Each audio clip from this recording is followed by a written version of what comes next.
to figure out how we could work together. And I want to thank the people from Better Family Life, the Urban League, Arches, and Missouri FACT. This is truly a team effort. I was first presented with serving our states with our Streets Gun Violence De-Escalating Initiative while meeting with James Clark at Better Family Life in the summer of 2019. At that time, we were meeting with multiple organizations in St. Louis who have been working to combat violent crime and provide resources to the communities. Mr. Clark and other members of Better Family Life gave a presentation to myself and my staff, and even had family members speak to the positive results this program provides to the people of St. Louis. Since that time, the governor's office has had weekly or daily communications on how to expand the Serving Our Streets initiative. Mr. Clark has been a great resource for our office in understanding the issue from a local community level and has guided us onto how to navigate these issues. With this $1 million federal grant from the state, the Serving Our Streets initiative will be able to expand their community outreach model, where trained outreach workers build relationships in the neighborhoods that have the highest crime rate and poverty. They will work with citizens to identify barriers to employment and what services can be offered to address these barriers. They will interact directly with victims of crimes and individuals affected by crime in order to de-escalate additional violent situations. Also, along with that line today, there are people here, and give them credit. One lady I know is here that lost a son in July that's here today. There are the family members that have lost loved ones, and some of them have been victims of violent crime that are here today. And I thank them for coming forward today to be at this meeting to try to really make a difference in these neighborhoods.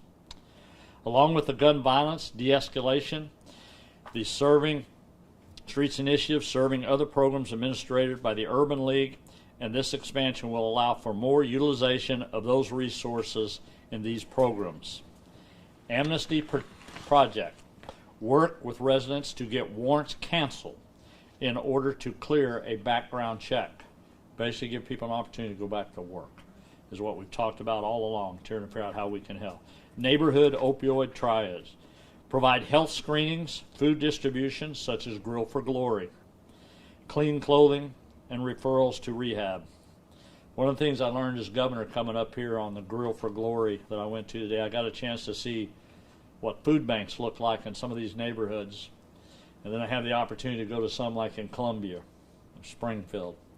And truly no comparison to how they're staged, how they're presented. And we got to figure out ways to do a better job when it comes to food banks in these areas.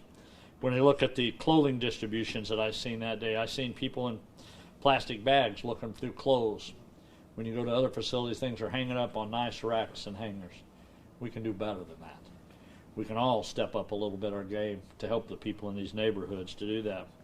I met a gentleman that I'll never forget at Grill for Glory. He was probably 82, 83 years old.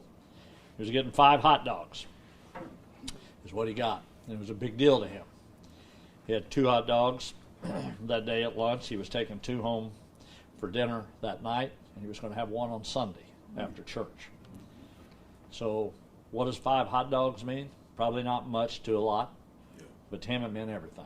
It meant a great weekend is what it had. Those are the kind of things we all need to think about, and what these people behind me are going to be able to do with this funding and to be able to help build on those resources. Operation Clean Sweep, raising clusters of delinquent buildings beyond repair and harboring criminal activity. There is a lot of buildings in both these cities, especially in St. Louis, that need to come down. They need to be tore down, and we're going to try to find avenues to help with that situation, and we're not going to use them for crime havens anymore. We're going to try to figure out ways to do that, and I think there are ways that we can join with the private sector to help with that, and we are working on those things as I speak today. As I've said before, when we all work together, we can and we will fight violent crime in Missouri. James, let me turn it over to you just a little bit. Thank you, Governor. First, I want to give thanks and honor to God, who's the giver and the sustainer of all of our lives, then I want to thank Governor Parson for not just hearing the cries from the urban core, but then feeling the cries of families in the urban core and then being willing to do something about it. Because too often people hear, but they don't feel. And they may feel, but then they do nothing but talk. I want to thank Governor Parsons for actually doing something that he could do to improve the quality of life for citizens in our more challenged neighborhoods. Then I want to thank Mr. Kimbrough and Mr. Les Johnson from Arches for working with the Urban League as we perfected the model. We were able to put the necessary protocols in place so that we can report back to St. Louis on this effort. This is a trailblazing effort. This is the first time that the St. Louis metropolitan area has invested in direct neighborhood engagement at this level. We believe that we have to begin to focus on what we call at the Urban League the NPL, the neighborhood, the front porch, and the living room. That's where this human capital crisis has got to be addressed. It can't be addressed in the classroom. It can't be addressed in the courtroom. It has to be addressed in the living room. And that's what we are going to be able to demonstrate with this model. This is going to focus on 4 very key areas. 1, the neighborhoods that are ravished by the opioid crisis. Heroin has given birth to fentanyl. Fentanyl is a drug that takes a person's soul the first time they ingest it. Now we have people walking around in our neighborhoods literally comatose, and we're not doing enough.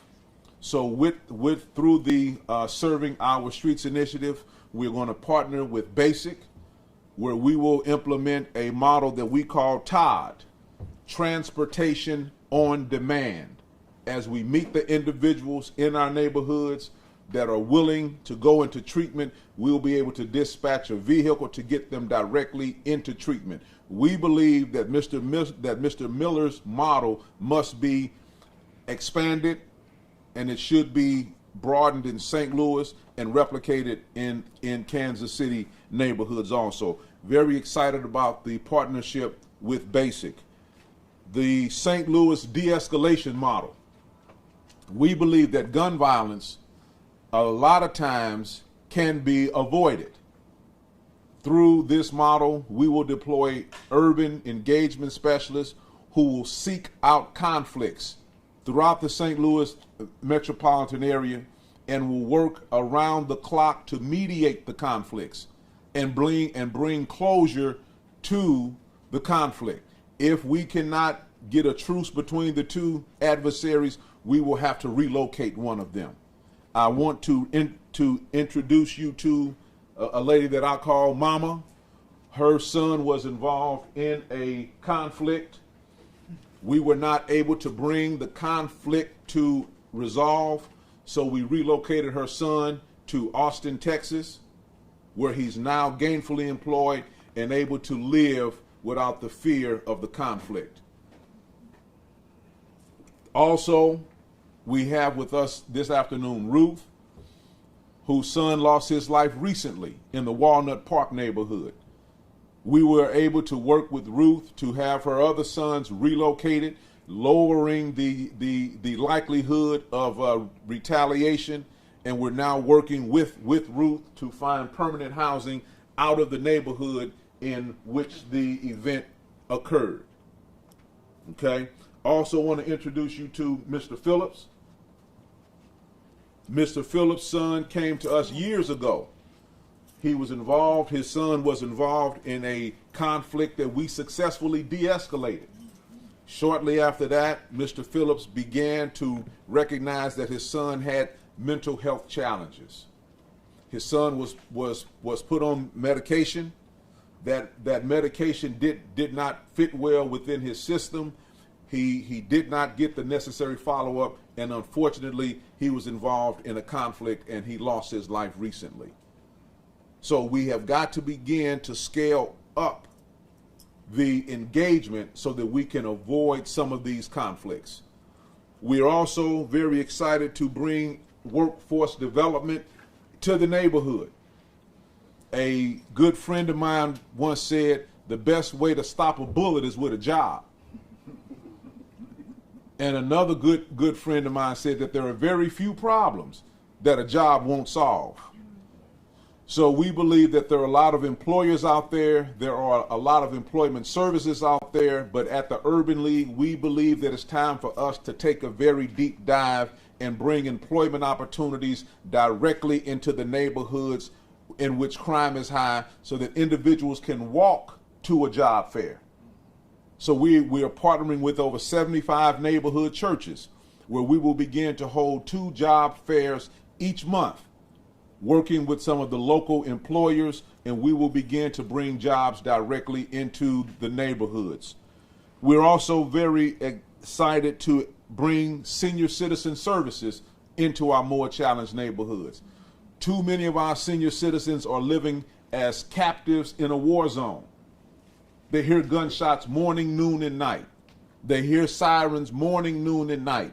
Shame on us for allowing our neighborhoods to deteriorate to the point where those who are in the twilight of their life cannot find peace. So through this effort, we will work to identify senior citizens in our targeted neighborhoods. We will visit them regularly.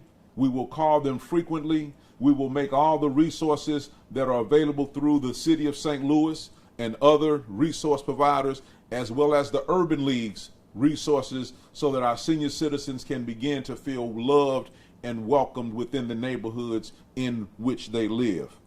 One of the most creative things that we are going to do through the Serving Our Streets program is we're going to do neighborhood-based case management, where there will be a case manager assigned to the small areas. We call them a handprint. Most people say footprint, but a footprint means you're stepping on something.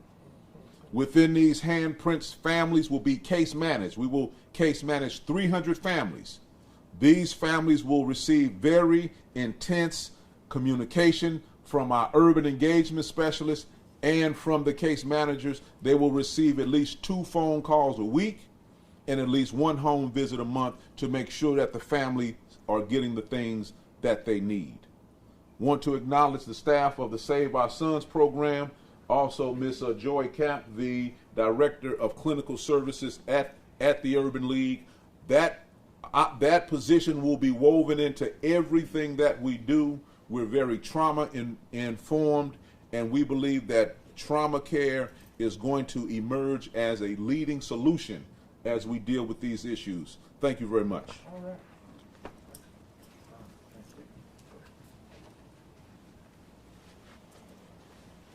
Good afternoon. I'm Wendell E. Kimbrough, President and Chief Executive Officer of Area Resources for Community and Human Services, better known as ARCHES.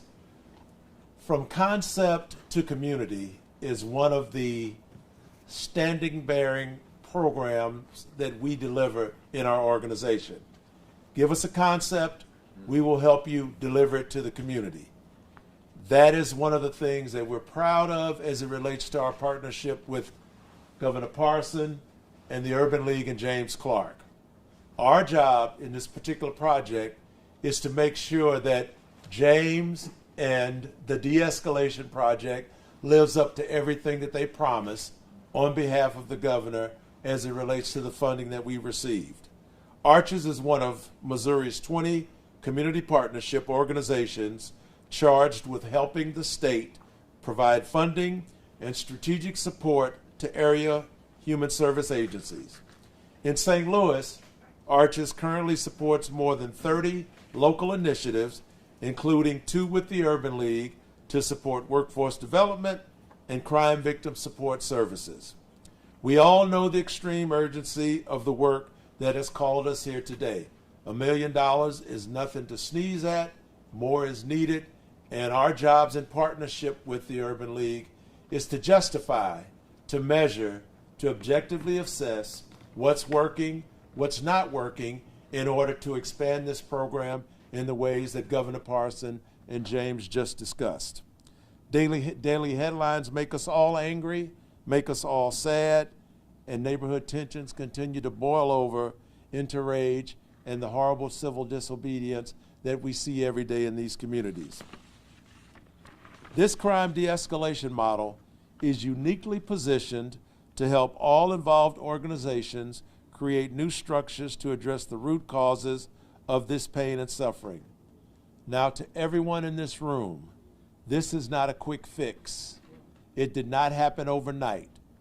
In fact, we can go all the way back to the mid-'60s when we first started seeing families disintegrate with fathers leaving the homes because it became easier to receive resources, and generation after generation after generation no longer had two parents in the household. This is not a quick fix.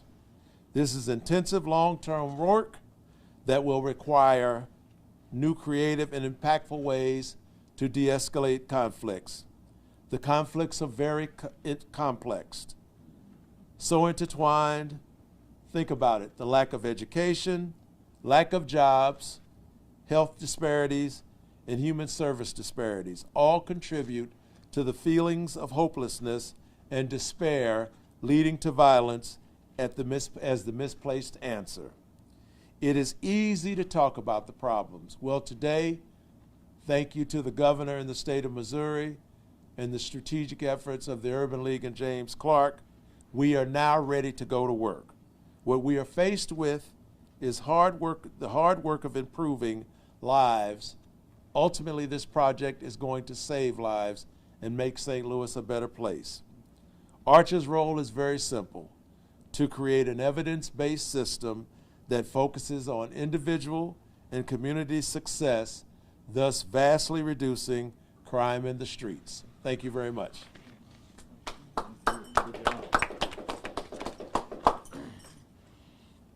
I know we're going to take a few questions here, but let me just first off say, before we get started, how much I appreciate these two gentlemen, the words of wisdom they just spoke up here for all of us is up here. And yeah, $1 million is $1 million. That's a lot of money for most of us and in a lifetime.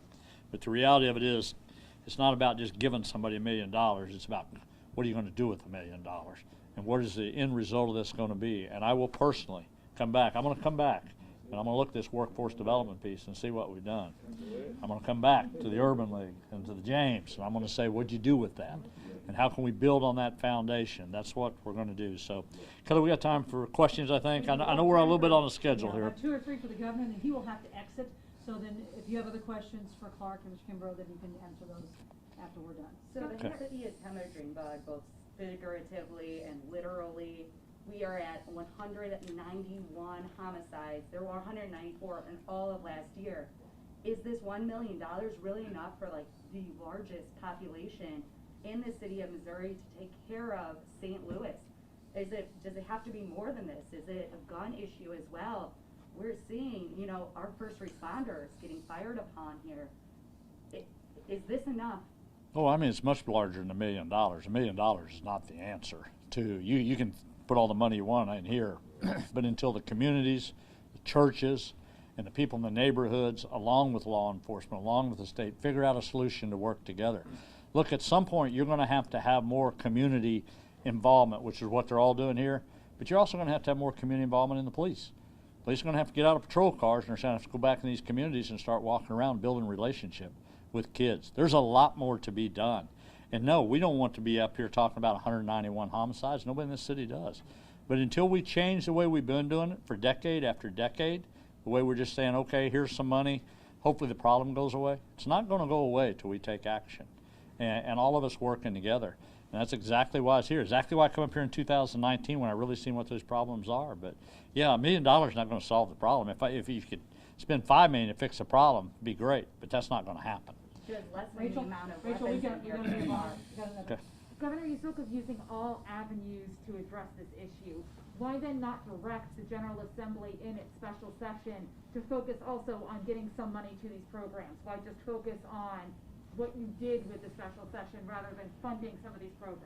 Well, I think we have. I think we have been all along. I mean, this year's, needless to say, it's a change with the pandemic and everything out there, but we had money for the witness protection program that we did last year, this money we're talking about now, we had that on the table. We've been talking about that from day one, trying to implement that. You know, unfortunately, you know, we had a pandemic we were dealing with and budget crunches, and we're trying to figure out how we come up with the money. But the one thing I will say, regardless whether it's a pandemic out there or this virus is out there, this violent crime keeps escalating every day. And probably, actually, just what we're dealing with everything else, probably is escalating violent crime. And not to be able to figure out some sources to pay for that is what we're here today for. And we're going to keep building on that. This is the foundation, is all it is. But again, we got to figure out, it's not about the money, as you just said. It's about what's going to be the end result. And that's what we're all going to be gauged on. It's what we're all going to be judged on. And what are we really doing here today, standing up here?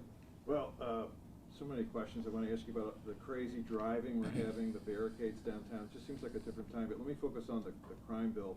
The hot potato there is that element that would set up a concurrent jurisdiction for the murder cases. A lot of people think that's terrible.